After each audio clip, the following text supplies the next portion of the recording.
70살 할머니가 보이스피싱에 당했습니다. 2억 원을 날렸죠. 하지만 놀랍게도 이 할머니는 결국 10억 원을 벌게 됩니다.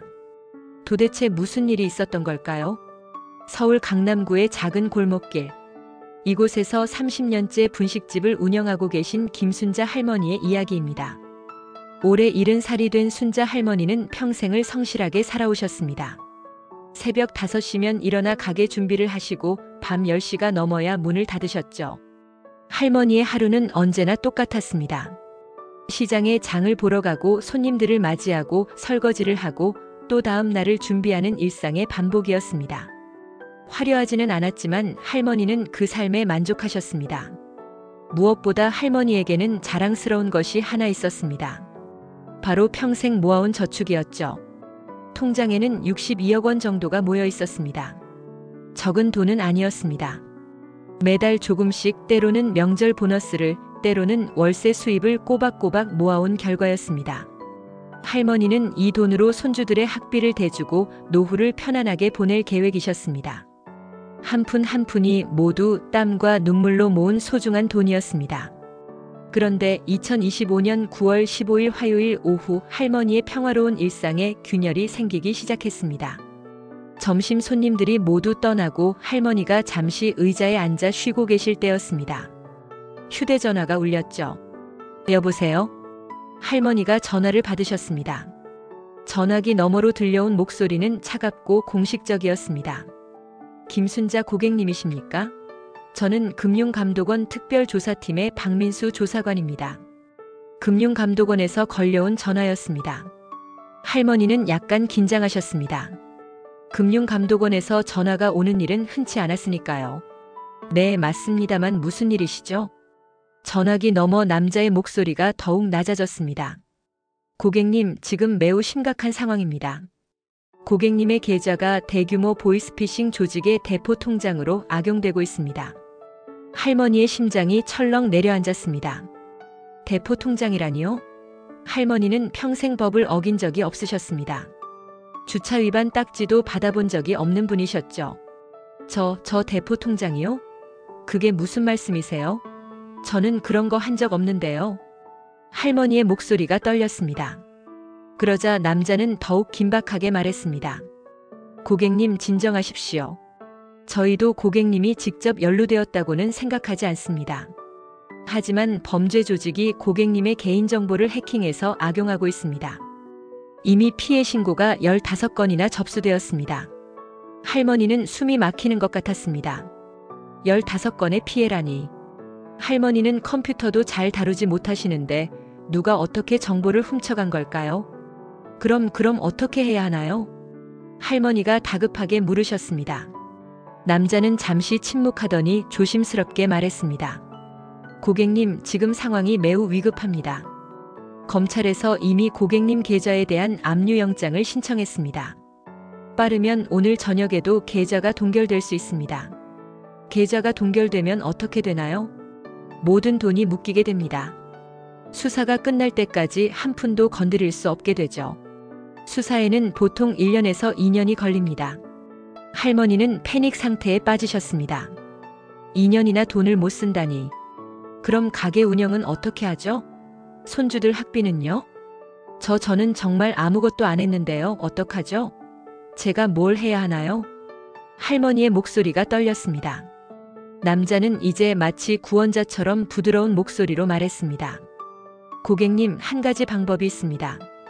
지금 즉시 고객님의 자산을 안전한 곳으로 이동시키는 겁니다. 금융감독원이 관리하는 보호계좌로 옮기시면 범죄 조직이 접근할 수 없게 됩니다. 정말요? 그럼 제 돈은 안전한 건가요? 물론입니다. 수사가 끝나면 모두 돌려드립니다. 하지만 지금 바로 하셔야 합니다. 시간이 없습니다. 할머니는 혼란스러우셨습니다. 하지만 계좌가 동결된다는 말에 겁이 나셨습니다. 남자의 목소리는 너무나 진지하고 공식적이었습니다. 금융감독원이 거짓말을 할 리가 없다고 생각하셨죠. 알겠습니다. 어떻게 하면 되나요? 먼저 소액으로 테스트를 해보겠습니다. 2억 원만 지정된 계좌로 송금해 주십시오. 이 돈이 안전하게 보호되는 것을 확인하면 나머지 자산도 보호 조치하겠습니다. 2억 원. 할머니에게는 결코 작은 돈이 아니었습니다.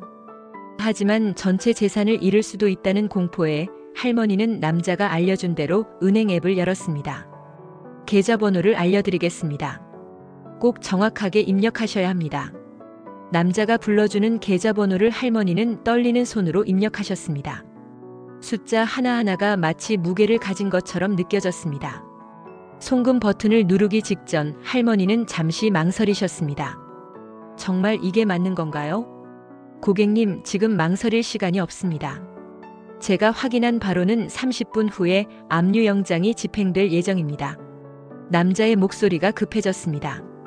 할머니는 더 이상 생각할 겨를도 없이 송금 버튼을 눌렀습니다. 화면에 이체 완료라는 메시지가 떴습니다. 2억 원이 낯선 계좌로 날아갔습니다. 잘하셨습니다, 고객님. 이제 고객님의 돈은 안전합니다.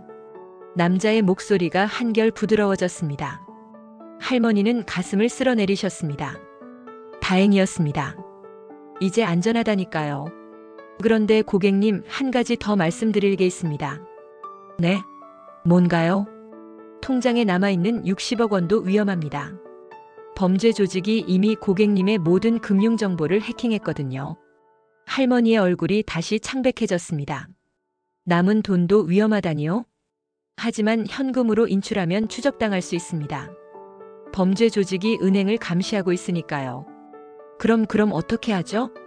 남자는 잠시 생각하는 듯 침묵하더니 말했습니다. 금을 사십시오. 금이요? 네, 금은 추적이 불가능합니다. 그리고 안전합니다.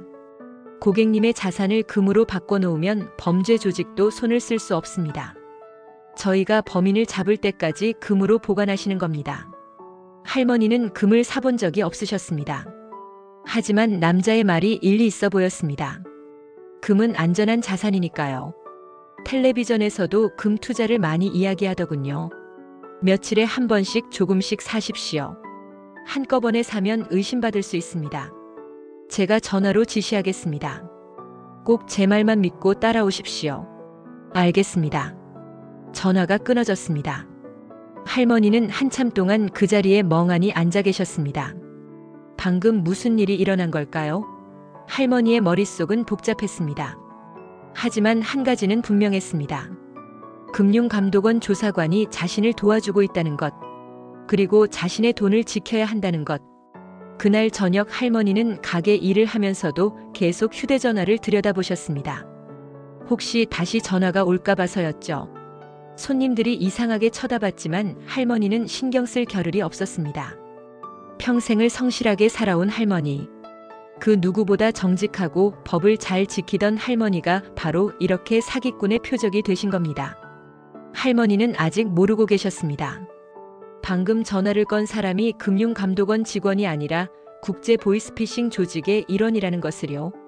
그리고 이제부터 더 큰 함정이 기다리고 있다는 것을요. 하지만 이 이야기의 결말은 누구도 예상하지 못한 방향으로 흘러가게 됩니다. 지금은 시작에 불과합니다. 할머니를 기다리고 있는 것은 더 큰 시련과 그리고 상상할 수 없는 반전이었습니다. 이틀이 지났습니다.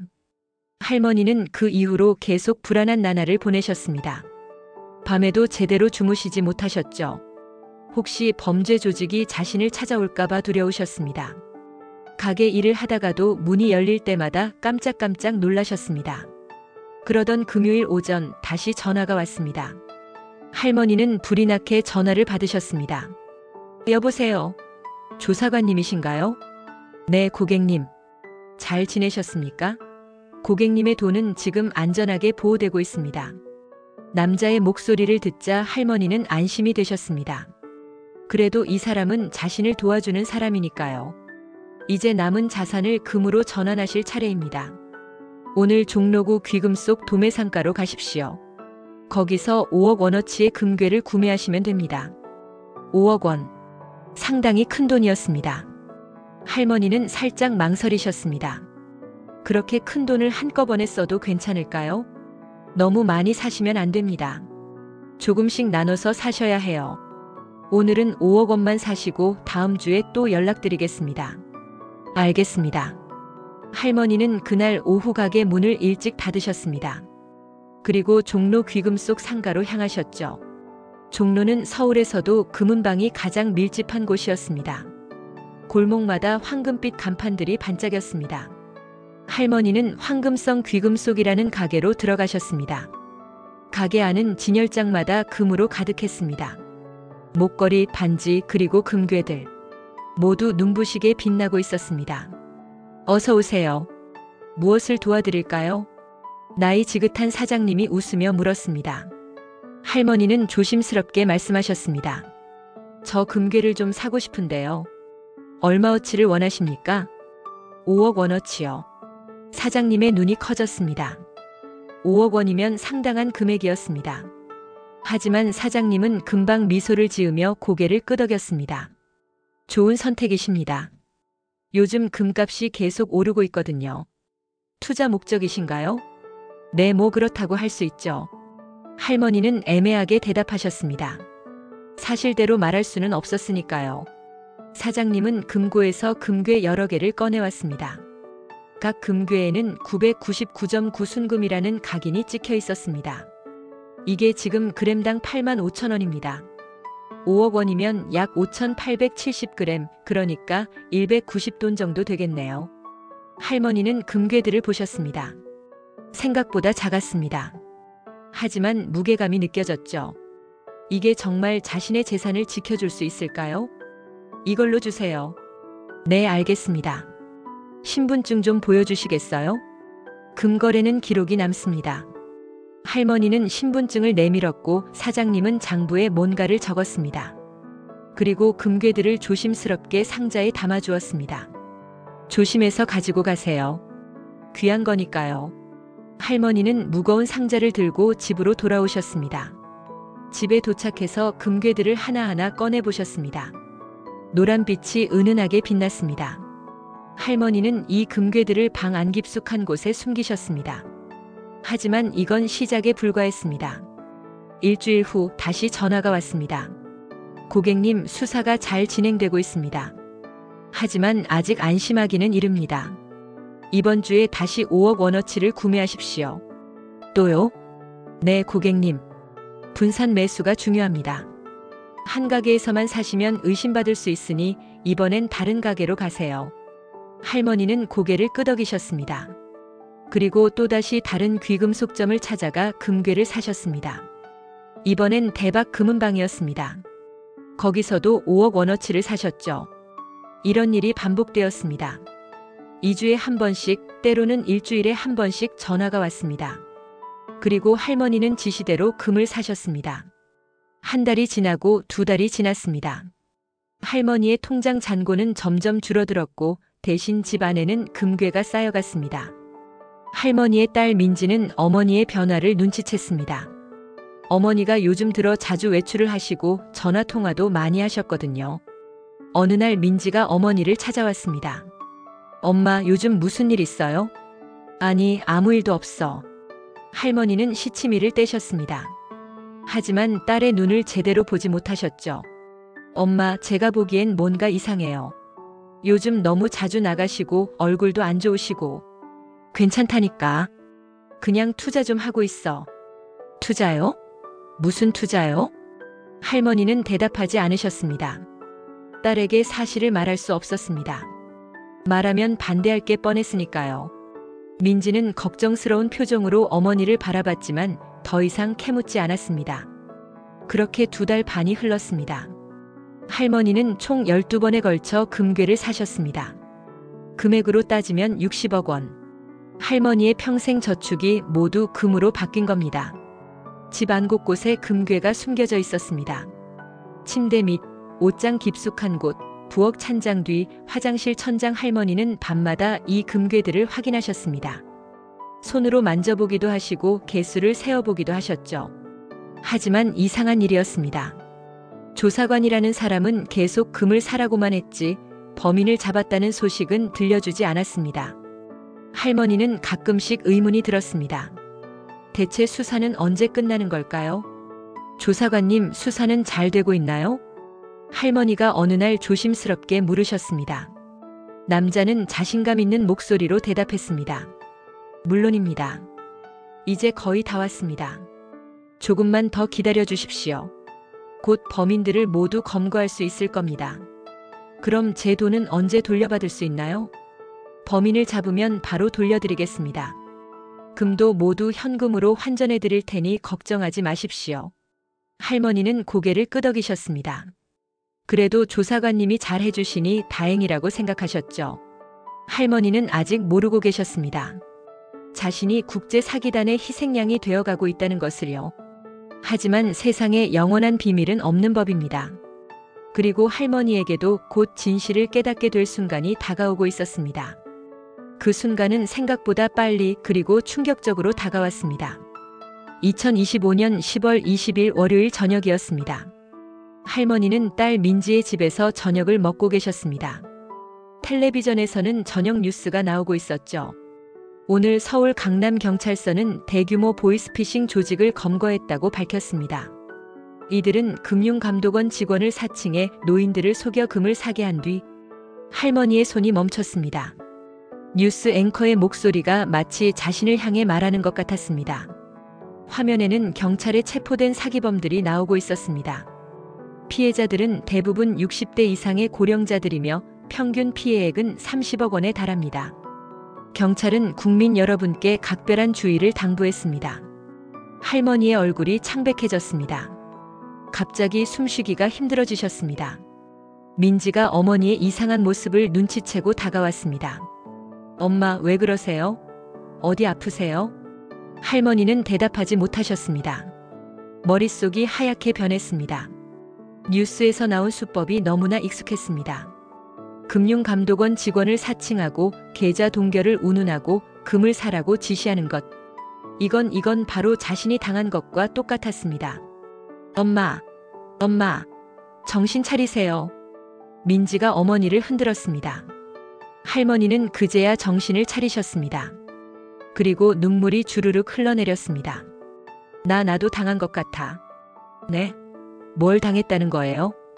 나도 저 사기를 당했어. 할머니는 떨리는 목소리로 지난 2달 반 동안 있었던 일을 모두 털어놓으셨습니다. 금융감독원에서 걸려온 전화, 계좌 동결 위협, 그리고 금괴 구매. 민지는 듣는 내내 입을 다물지 못했습니다. 엄마, 그게 다 사기였어요. 금융감독원에서는 절대 그런 전화 안 해요. 나도 이제야 알았어. 어떡하지? 내 평생 모은 돈이. 할머니는 엉엉 우셨습니다. 60억 원이 넘는 돈. 30년 동안 하루도 쉬지 않고 일해서 모은 돈이었습니다.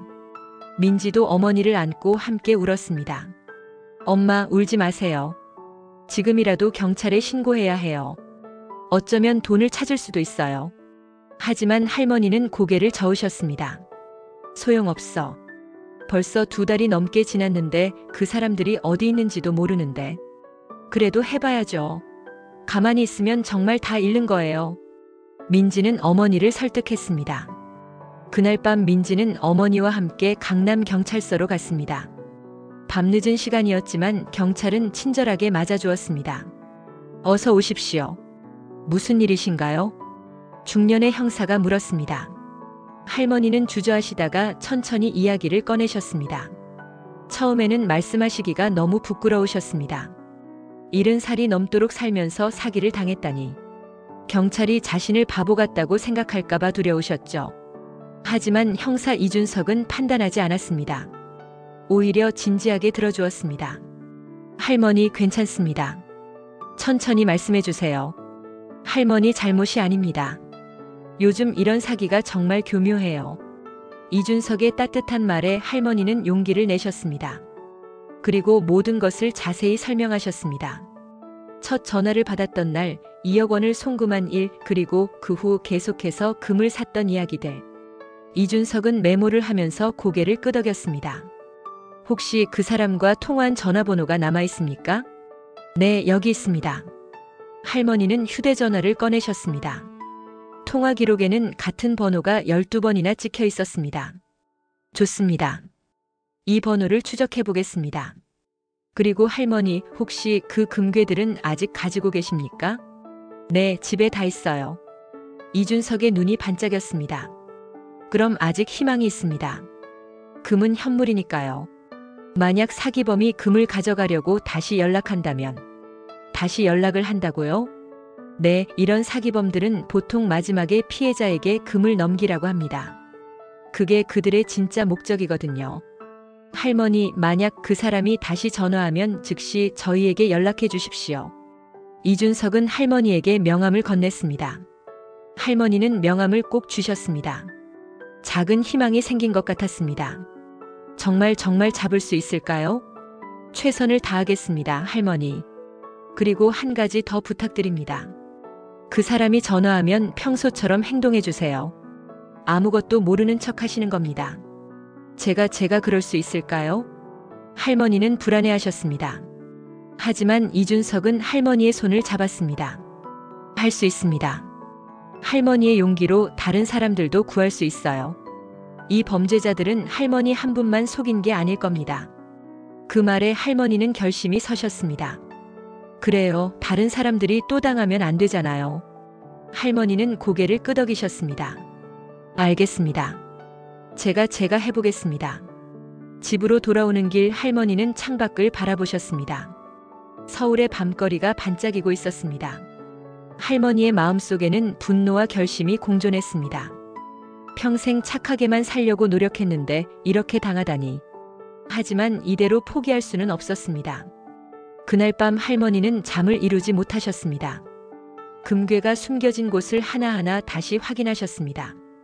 침대 밑에서, 옷장에서, 찬장에서 금괴들을 꺼내 보셨습니다. 노란빛이 방 안을 은은하게 밝혔습니다. 이 금괴들이 자신을 파멸시킬 줄 알았는데 이제는 오히려 사기범을 잡는 미끼가 될 수도 있다니. 세상 일은 참 알 수 없는 것이었습니다. 이튿날부터 할머니는 경찰의 연락을 기다리셨습니다. 그리고 사기범의 전화도 기다리셨죠. 하지만 며칠이 지나도 연락이 없었습니다. 일주일이 지나고 열흘이 지났습니다. 할머니는 점점 불안해지셨습니다. 혹시 그 사람들이 눈치챈 걸까요? 아니면 이제 연락을 끄는 걸까요? 그럼 금괴는 어떻게 하죠?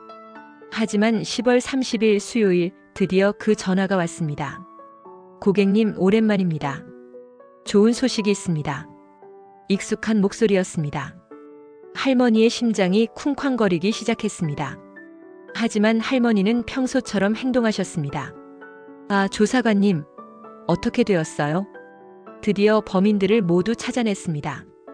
이제 고객님의 금을 안전하게 회수하겠습니다. 정말요? 다행이네요. 할머니는 속으로 깊은 숨을 들이쉬셨습니다. 이제 시작이었습니다. 할머니는 떨리는 손으로 이준석 형사에게 문자를 보냈습니다. 그리고 전화 통화를 계속 이어나갔습니다. 이제 진짜 싸움이 시작되는 겁니다. 전화를 받은 할머니는 즉시 이준석 형사에게 연락하셨습니다. 이준석은 바로 할머니의 집으로 달려왔습니다. 그리고 몇 명의 동료들도 함께 왔죠.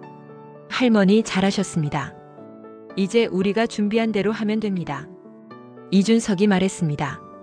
형사팀은 할머니의 작은 거실에 모여 작전을 짰습니다. 그 사람이 뭐라고 했습니까?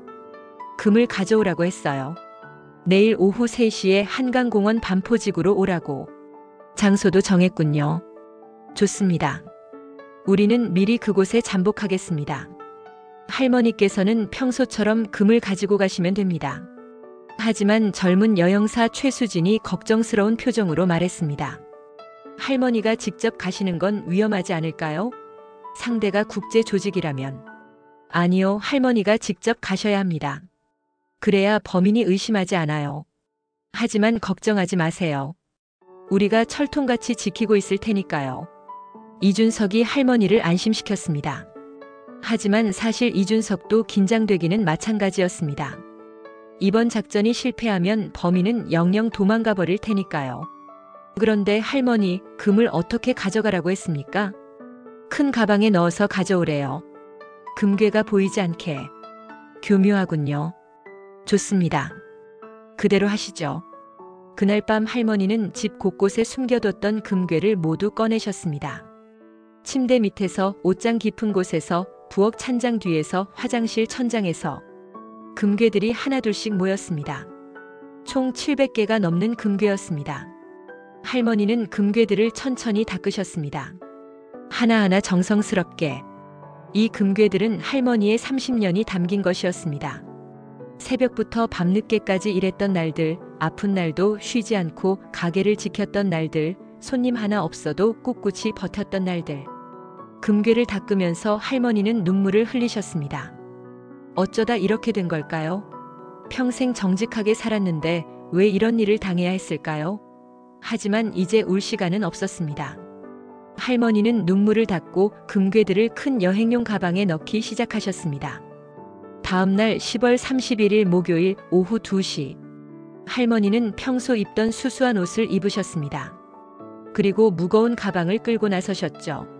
정말 무거웠습니다. 금괴의 무게는 70kg이 넘었거든요. 하지만 할머니는 꿋꿋이 가방을 끌고 가셨습니다. 이준석과 형사팀은 이미 한강공원 반포지구에 도착해 있었습니다. 형사들은 평범한 시민으로 위장했습니다.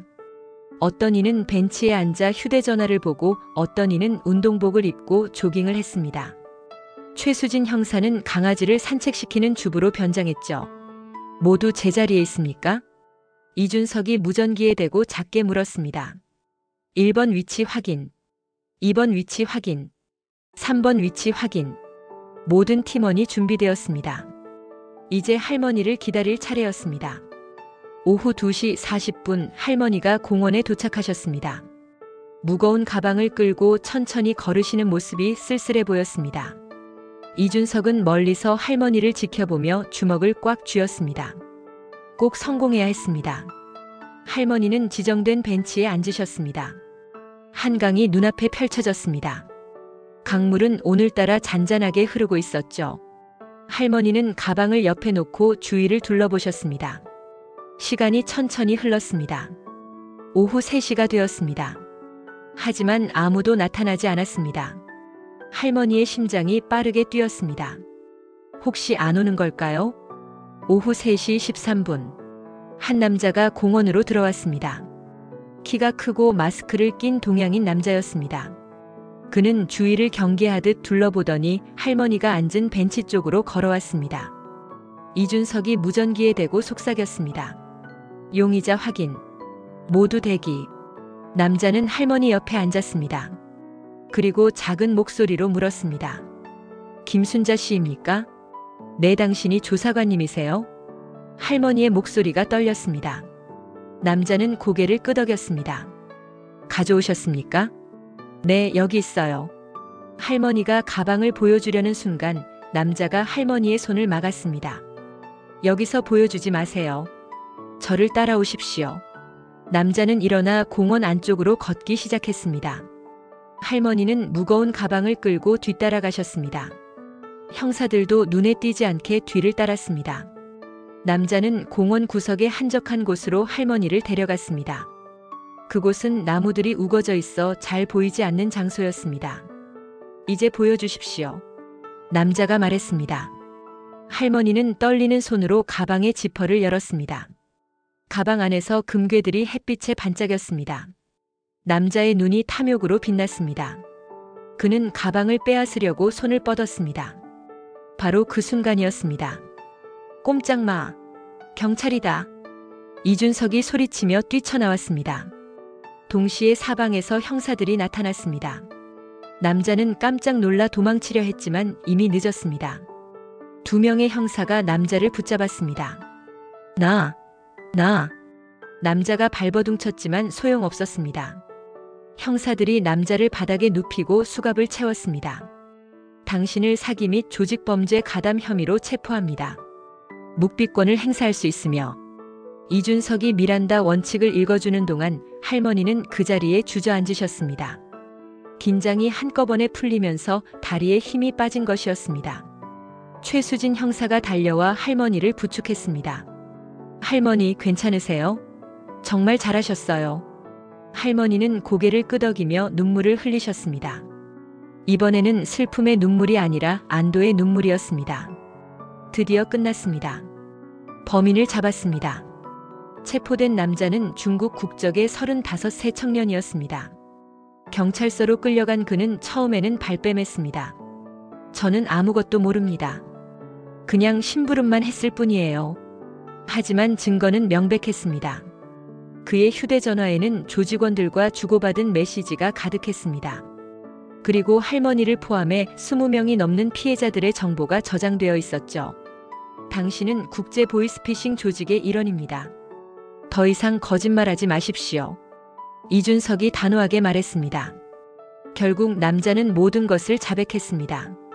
그는 중국에 본부를 둔 사기 조직의 수금책이었습니다. 한국, 일본, 대만 등지에서 활동하며 노인들을 상대로 보이스피싱을 벌였던 것이죠. 할머니의 사건은 언론에 크게 보도되었습니다. 70살 할머니가 용기를 내어 사기범을 잡는 데 도움을 주었다는 소식은 많은 사람들에게 감동을 주었습니다. 하지만 이야기는 여기서 끝이 아니었습니다. 진짜 놀라운 반전이 기다리고 있었으니까요.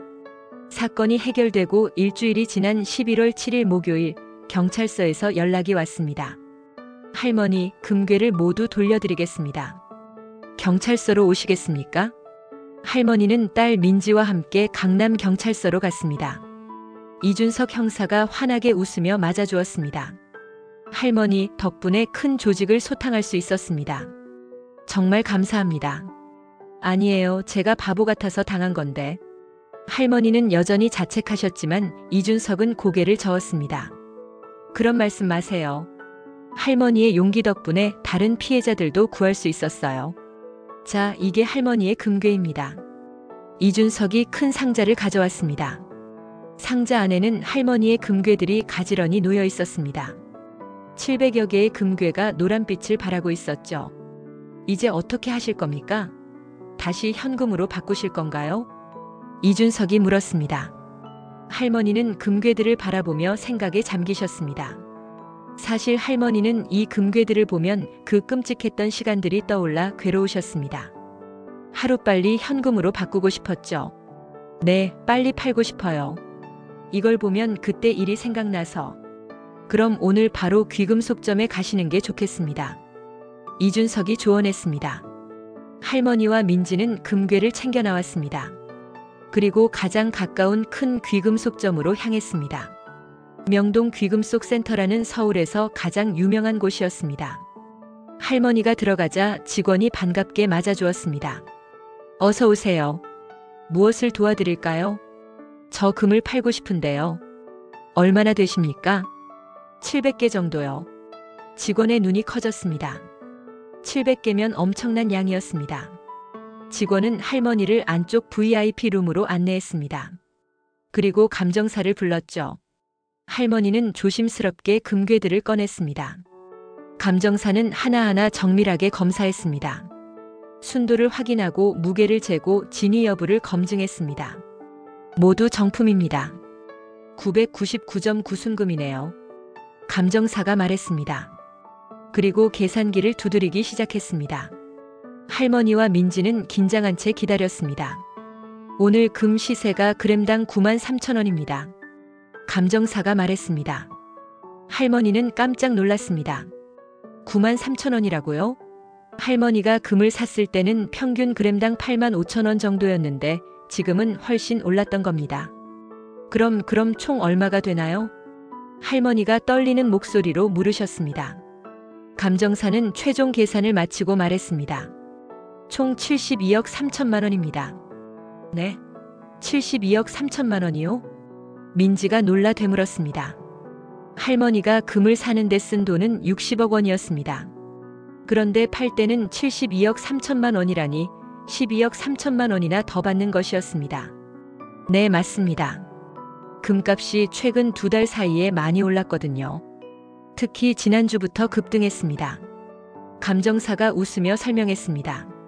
할머니는 멍하니 금괴들을 바라보셨습니다. 이게 어떻게 된 일일까요? 엄마, 돈을 번 거예요. 민지가 흥분해서 말했습니다. 할머니도 천천히 상황을 이해하기 시작하셨습니다. 12억 3천만 원. 처음에 사기범에게 빼앗긴 2억 원을 빼더라도 10억 3천만 원의 순이익이 남는 것이었습니다. 정말인가요? 할머니가 믿을 수 없다는 표정으로 물으셨습니다. 감정사는 웃으며 고개를 끄덕였습니다. 네, 축하드립니다. 타이밍을 정말 잘 맞추셨네요. 사실 오늘 금값이 역대 최고치를 기록했거든요. 그 말에 할머니와 민지는 서로를 바라보며 웃음을 터뜨렸습니다. 눈물이 날 것 같기도 하고 웃음이 나기도 하는 묘한 감정이었습니다. 귀금속점에서 나올 때 할머니의 은행 계좌에는 72억 3천만 원이 입금되어 있었습니다. 할머니는 휴대전화로 계좌를 확인하고 또 확인하셨습니다. 정말 실감이 나지 않았거든요. 엄마 정말 다행이에요. 이렇게 될 줄 누가 알았겠어요? 민지가 어머니의 손을 꼭 잡았습니다. 할머니는 고개를 끄덕이며 하늘을 올려다보셨습니다. 맑은 가을 하늘이 펼쳐져 있었습니다. 하지만 진짜 놀라운 일은 며칠 후에 일어났습니다. 11월 10일 일요일 민지가 급하게 어머니에게 전화했습니다. 엄마 뉴스 봤어요? 무슨 뉴스? 금값이 떨어졌어요. 엄청나게 떨어졌다고요. 할머니는 서둘러 텔레비전을 켰습니다. 경제 뉴스에서는 금 시세 폭락을 보도하고 있었습니다. 지난 목요일 역대 최고치를 기록했던 금값이 사흘 만에 8% 이상 급락했습니다.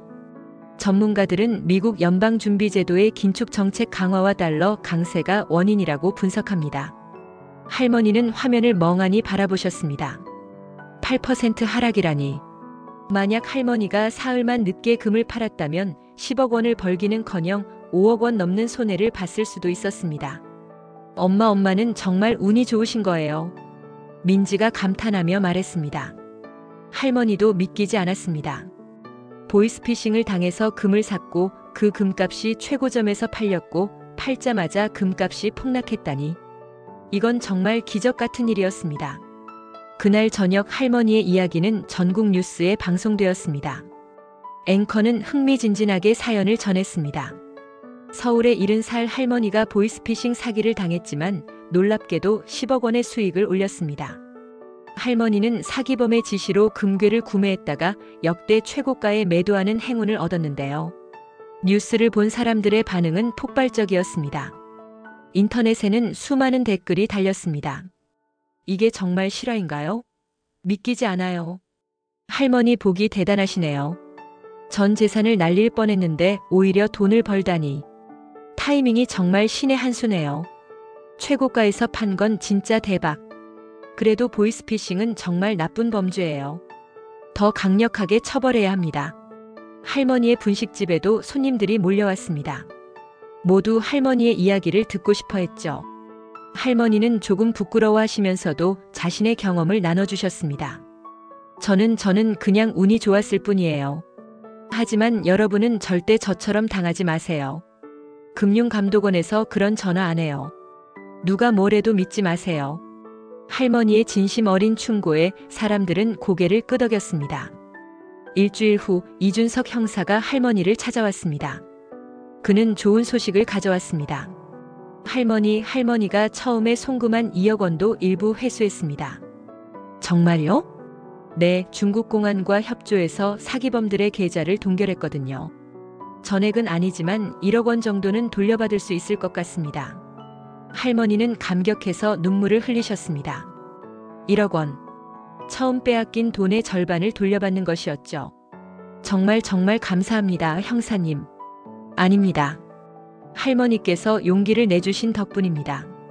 그리고 할머니, 한 가지 더 말씀드릴 게 있습니다. 이준석이 진지한 표정으로 말했습니다. 할머니의 사례 덕분에 경찰청에서 보이스피싱 예방 캠페인을 시작했습니다. 할머니께서 홍보대사를 맡아주시면 어떨까요? 저요? 네, 할머니의 이야기가 많은 분들에게 경각심을 줄 수 있을 것 같습니다. 할머니는 잠시 생각하시다가 고개를 끄덕이셨습니다. 알겠습니다. 제가 할 수 있는 일이라면 뭐든지 하겠어요. 다른 분들이 저처럼 당하지 않으면 좋겠어요. 그렇게 해서 할머니는 보이스피싱 예방 홍보대사가 되셨습니다.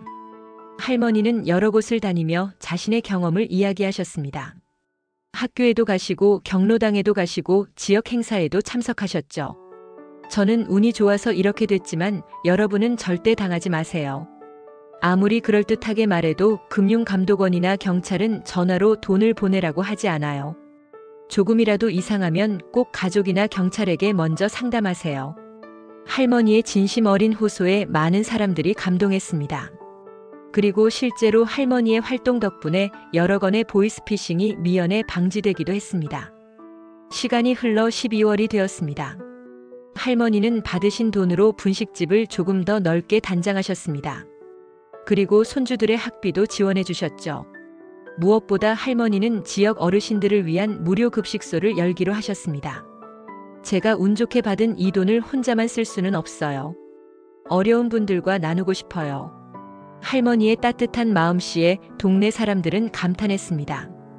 그리고 모두가 할머니를 도우러 나섰죠. 자원봉사자들이 모였고 식재료를 기부하는 사람들도 생겼습니다. 12월 첫째 주 무료 급식소가 문을 열었습니다. 황금 할머니의 따뜻한 밥상이라는 이름이 붙었습니다. 매일 점심시간이면 어려운 어르신들이 찾아왔고 할머니는 정성껏 음식을 대접하셨습니다. 맛있게 드세요. 많이 드세요. 할머니의 환한 웃음을 보며 사람들도 행복해했습니다. 보이스피싱으로 시작된 악몽 같은 일이 결국 많은 사람들에게 희망이 되었습니다. 어느 날 저녁 할머니는 한강을 바라보며 생각에 잠기셨습니다. 지난 3달이 주마등처럼 스쳐 지나갔습니다. 두려움과 절망의 시간들, 그리고 용기와 희망의 순간들. 모든 것이 꿈만 같았습니다. 하지만 한 가지는 확실했습니다. 이 경험이 자신을 더 강하게 만들었다는 것, 그리고 다른 사람들에게 도움이 될 수 있다는 것. 할머니는 미소를 지으셨습니다. 정말 신기한 일이야. 가장 힘든 일이 결국 가장 큰 축복이 되다니. 할머니는 조용히 중얼거리셨습니다. 그리고 다시 한번 하늘을 올려다보셨습니다. 별들이 반짝이고 있었습니다. 마치 할머니에게 응원의 메시지를 보내는 것처럼. 할머니의 이야기는 이렇게 끝이 났습니다. 하지만 할머니가 만든 변화는 계속되고 있습니다. 무료 급식소는 지금도 매일 문을 열고 있고 할머니의 이야기는 여전히 많은 사람들에게 용기를 주고 있습니다. 때로는 인생에서 가장 어두운 순간이 가장 밝은 미래로 가는 길이 될 수 있습니다. 김순자 할머니의 이야기가 바로 그런 증거입니다. 이것이 바로 황금의 역설입니다.